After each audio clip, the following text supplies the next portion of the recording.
Jared Big Baby Anderson says he would love to fight Filip Hrgovic as he looks to get bigger names. Let's talk. Push the weight in no flex. Flex alive is one in the six. Fit the runner, boy, you nigga, no question. You will run a motherfucker high stepping. Hey, you never had a big enough weapon. Motherfucker never learned your lesson. I'm a 88 pack nigga. I'm a 88 pack nigga. I mean, day walker, drink blood, fangs out, full moon, motherfucker change like a hoe, nigga. I'm just a nigga from the hood trying to stack a little cheddar for the money. Drew Titan, Bronx on deck. Shout out to the mighty LDBC.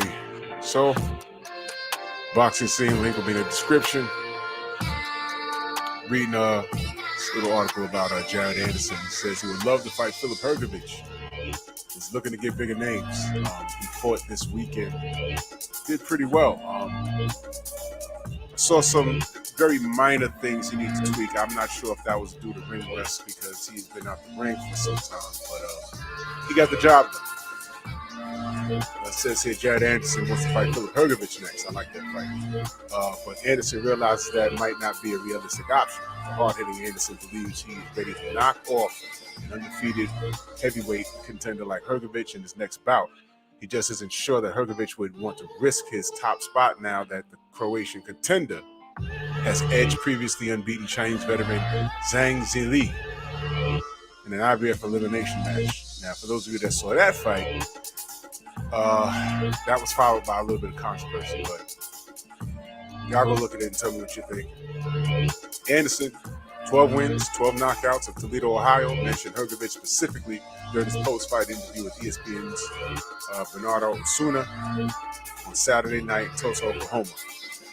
I'll call him out, Anderson said after he knocked out Miljan Cannon. I'm sorry if I'm butchering the name. The second round, he said, I really would love that fight. Realistically, we don't know how far we are behind, from that fight, but I would love to fight Filip Hrgovic. Anybody in the top 10, the IBF, WBO, WBC, we're ready.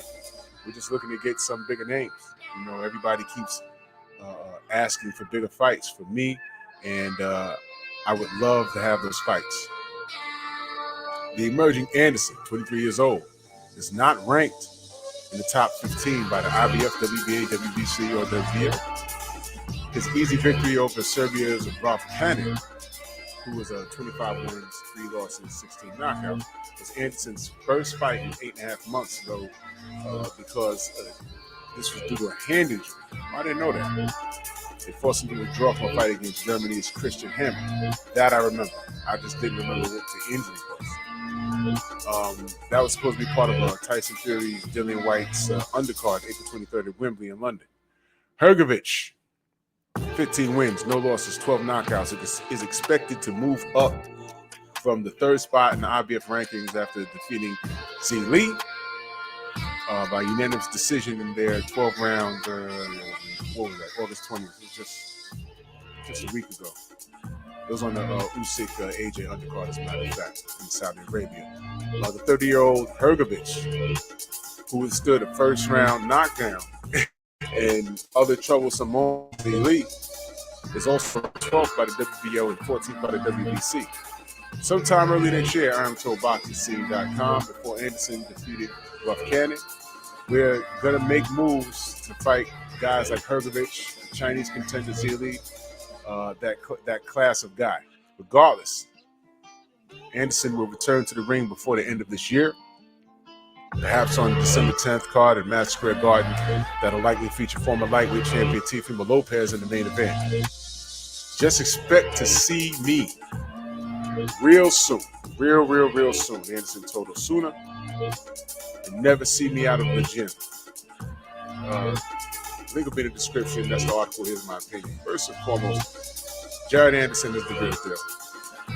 He's a real deal, and at this point, you know, he has a little following. It's growing. You know, I'm not trying to undermine his following. It's growing. He's in the gym. He's always working. We heard some things about him with Tyson Fury. I heard he knocked Tyson Fury out, which prompted him to take COVID because he clearly wasn't ready. They felt he wasn't ready for Deontay Wilder right away, which is why they played games and postponed the fight in July and pushed it back to October. But I heard that was due to Big Baby beating his ass in sparring. Like I said, I saw some things. This guy laying on the floor had some moments, but Big Baby does what smart boxers do. He made the adjustments, and he got him out of there. The shine that this fellow on the floor had, and I'm sorry if I'm butchering his name, Wolf Cannon or something. I'm sorry, but he was not a small guy either. Not a small guy.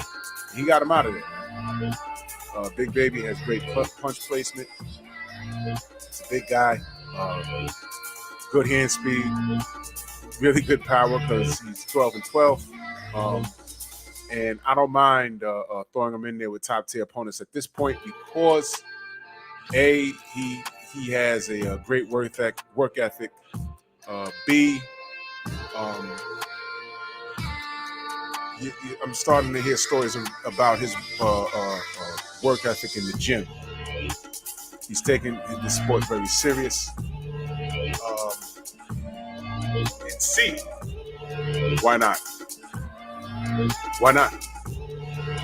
You know, we know, in my opinion, lesser fighters that got title shots in their, second or third pro fight.